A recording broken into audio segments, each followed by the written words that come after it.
Cricket ലോകം ഒന്നാകെ ഉറ്റുനോക്കുന്ന ഒരു പോരാട്ടമാണ് ഫെബ്രുവരി 15-ന് നടക്കാനിരിക്കുന്ന ഇന്ത്യ പാകിസ്ഥാൻ പോരാട്ടം.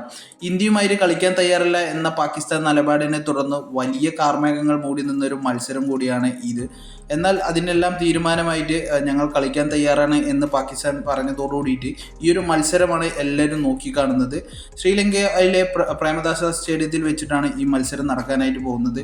ഇന്ത്യയെ സംബന്ധിച്ച് മറ്റൊരു കാര്യം എന്തെന്ന് പറഞ്ഞാൽ ഇതിൽ ഇന്ത്യയുടെ ഇപ്പോൾ കഴിഞ്ഞ കളിയിൽ നിന്നും ആരൊക്കെ മാറി നിൽക്കും, ആരൊക്കെ പുതുതായിട്ട് വരും എന്നുള്ളതാണ്. ഒന്നാമത്തത് അഭിഷേക് ശർമ്മ തിരിച്ചു വരുന്നു എന്നുള്ളതാണ്. അദ്ദേഹം കഴിഞ്ഞ ദിവസത്തെ പനിയെ തുടർന്നും അബ്ഡമിന് ഏറ്റ ഇൻഫെക്ഷനെ തുടർന്നിട്ടും അദ്ദേഹം കഴിഞ്ഞ കളിയിൽ നിന്നും മാറി നിന്നിട്ടുണ്ടായിരുന്നു. അദ്ദേഹം പൂർണ്ണ ഫിറ്റായിട്ട് ഈ കളി തിരിച്ചു വരും എന്നാണ് അറിയാൻ പറ്റിയിരിക്കുന്നത്. ആ ഒരു പനിയെ തുടർന്നിട്ട് അദ്ദേഹത്തെ 2 കിലോയോളം തൂക്കം കുറഞ്ഞു എന്നുള്ള ഒരു വീഡിയോ ഒക്കെ അദ്ദേഹം പുറത്ത് വിട്ടിട്ടുണ്ടായിരുന്നു. മറ്റൊരു ആൾ മാറുന്നത് ആരാണെന്ന് പറഞ്ഞു കഴിഞ്ഞാൽ അത് റിങ്കു സിംഗ് ആണ് കേട്ടോ. റിങ്കു സിംഗിനെ മാറ്റിയിട്ട് വാഷിങ്ടൺ സുന്ദറിനെ തിരിച്ചു കൊണ്ടുവരാനുള്ളൊരു സാധ്യത അവിടെ കാണുന്നുണ്ട്. വേറൊന്നും കൊണ്ടല്ല, ഈ ഒരു സ്റ്റേഡിയം കൊളംബോയിലെ ഈ ഒരു സ്റ്റേഡിയം അത് സ്പിന്നിന് തുണയ്ക്കുന്നൊരു സ്റ്റേഡിയം പിച്ചായതുകൊണ്ട് തന്നെ ആ പിച്ചിൽ എന്തായാലും ഇന്ത്യ മാക്സിമം സ്പിന്നേഴ്സിനെ ഇറക്കാനാണ് ചാൻസ് കൂടുതൽ. അപ്പോൾ എന്തായാലും വാഷിങ്ടൺ സുന്ദർ ഒരു ഓൾറൗണ്ടർ പ്ലെയർ ആയതുകൊണ്ട് തന്നെ അവിടെ വാഷിങ്ടൺ സുന്ദറിനെ പ്ലേസ് ചെയ്തിട്ട് റിങ്കു സിംഗിന് റെസ്റ്റ് കൊടുക്കാനുള്ള ചാൻസ് ഉണ്ട്. അതേപോലെ തന്നെ ഹർഷദീപ് സിംഗിനെ മാറ്റിയിട്ട് ആ ഒരു സ്ഥാനത്തിലേക്ക് കുൽദീപ് യാദവിനെ കൊണ്ടുവരുന്നുണ്ട്. ഈ ഒരു സ്പിന്നിങ് പിച്ച് ആയതുകൊണ്ട് തന്നെ 2 സ്പിന്നർമാരിനെ അവിടേക്ക് പുതുതായിട്ട് പ്ലേസ് ചെയ്യാനാണ് ചാൻസ് കൂടുതലും കേട്ടോ. പാകിസ്ഥാൻ്റെ ഗ്രൂപ്പ് മത്സരങ്ങൾ നടക്കുന്നത് ഇതേ സ്റ്റേഡിയം ആയതുകൊണ്ട് തന്നെ ആ ഒരു സ്റ്റേഡിയത്തിൽ സ്പിന്നിങ് തുണയ്ക്കുന്ന ഒരു പിച്ചായിട്ടാണ് വരുന്നത്. അതുകൊണ്ട് തന്നെ ഇന്ത്യൻ ടീം മാക്സിമം സ്പിന്നേഴ്സിനെ യൂസ് ചെയ്യാനാണ് ചാൻസ് കൂടുതലും.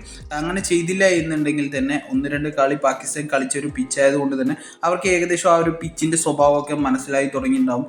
ഇന്ത്യനെ സംബന്ധിച്ചിടത്തോളം അത് വലിയ റിസ്ക് ആണ്. ഒന്നാമത് എന്തെന്ന് പറഞ്ഞാൽ ഒരുപാട് വിവാദങ്ങൾ ഏർപ്പെട്ടതിന് ശേഷം നടക്കുന്ന ഒരു മാച്ച് ആയതുകൊണ്ട് തന്നെ ഇന്ത്യയെ സംബന്ധിച്ചിടത്തോളം പാകിസ്ഥാനെ സംബന്ധിച്ചിടത്തോളം ഈ കളി വിജയിക്കുക എന്ന് പറഞ്ഞത് ഇരു ടീമുകളുടെയും മെയിൻ ലക്ഷ്യം തന്നെയാണ്. അതുകൊണ്ട് തന്നെ ആ ഒരു കാര്യങ്ങൾ മുൻനിർത്തിയിട്ട് മാക്സിമം ഈ ഒരു പിച്ചിനനുസരിച്ചിട്ടായിരിക്കും ബൗളേഴ്സിനെയും ബാറ്റ്സ്മാൻമാരെയും ചൂസ് ചെയ്യാനുള്ള സാധ്യത ഉണ്ടാവും. ഇരു ടീമുകളും 2 മത്സരം വീതം കളിച്ച് 2 മത്സരത്തിലും വിജയിച്ചിട്ട് ഗ്രൂപ്പിലെ 1-ാമതും 2-ാമതും സ്ഥാനത്ത് നിൽക്കുന്നുണ്ട്. ഇന്ത്യയാണ് 1-ാമത്തെ സ്ഥാനത്ത് നിൽക്കുന്നത്, പാകിസ്ഥാൻ 2-ാമത്തെ സ്ഥാനത്ത് നിൽക്കുന്നുണ്ട്. എന്നിരുന്നാൽ തന്നെ ഈ ഒരു മത്സരം വിജയിച്ചിട്ട് ഗ്രൂപ്പിലെ ചാമ്പ്യന്മാരായിട്ട് തന്നെ അടുത്ത റൗണ്ടിലേക്ക് കടക്കാനാണ് ഇരു ടീമുകളുടെയും ലക്ഷ്യം. ഇതിനു മുൻപ് ഇതേ ഗ്രൗണ്ടിൽ ഇരു ടീമുകളും ഏറ്റുമുട്ടിയത് 8 തവണയാണ്. അതിൽ 7 തവണയും ഇന്ത്യൻ ടീമാണ് ജയിച്ചിരിക്കുന്നത്. അതുകൊണ്ട് തന്നെ മുൻതൂക്കം ഇന്ത്യൻ ടീമിനാണെങ്കിൽ തന്നെ ഈ ഒരു സാഹചര്യങ്ങൾ വെച്ച് നോക്കുന്ന സമയത്ത് തൊട്ട് മുൻപ് ആ ഒരു ഗ്രൗണ്ടിൽ കളിച്ച പരിചയങ്ങളൊക്കെ വെച്ച് നോക്കുമ്പോൾ ഈ ഒരു കളി ഏറ്റവും കൂടുതൽ ഒത്തുപോകുന്നത് അത് പാകിസ്ഥാൻ്റെ കൂടെ തന്നെയാണ് കേട്ടോ. പിന്നെ ഇന്ത്യൻ ടീം ആ ഒരു ഗ്രൗണ്ടിൽ എന്ത് കാണിക്കും, എന്ത് മാജിക് കാണിക്കും എന്ന് കണ്ടറിയാം. അതേപോലെ തന്നെ ഉമർ താരിഖ് എന്ന് പറഞ്ഞ ആ പാകിസ്ഥാൻ ബൗളർ, ആ ഒരു ബൗളർ അത്യാവശ്യം നല്ല രീതിയിൽ എല്ലാവരും നോക്കിക്കാണുന്നൊരു ബൗളറാണ്. ആ ബൗളറിൻ്റെ ആക്ഷൻ ഒരു വിവാദമായി നിൽക്കുന്ന ഒരു ആക്ഷനാണ്. പ്രത്യേകിച്ചിട്ട് ഇന്ത്യൻ ടീമിനെ സംബന്ധിച്ചിടത്തോളം ഒരു പുതിയൊരു സ്പിന്നറോ അല്ലെങ്കിൽ ഒരു പുതിയൊരു ബൗളർ വരുന്ന സമയത്ത് അത് ഏതൊരു ടീമിൻ്റെ ആണെങ്കിൽ തന്നെ അത് ഇന്ത്യൻ ടീമിനെ സംബന്ധിച്ചിടത്തോളം ആ ഒരു ബൗളേഴ്സ് ഇന്നും തകർത്തിട്ടേ ഉള്ളൂ ഇന്ത്യൻ ടീമിനെ.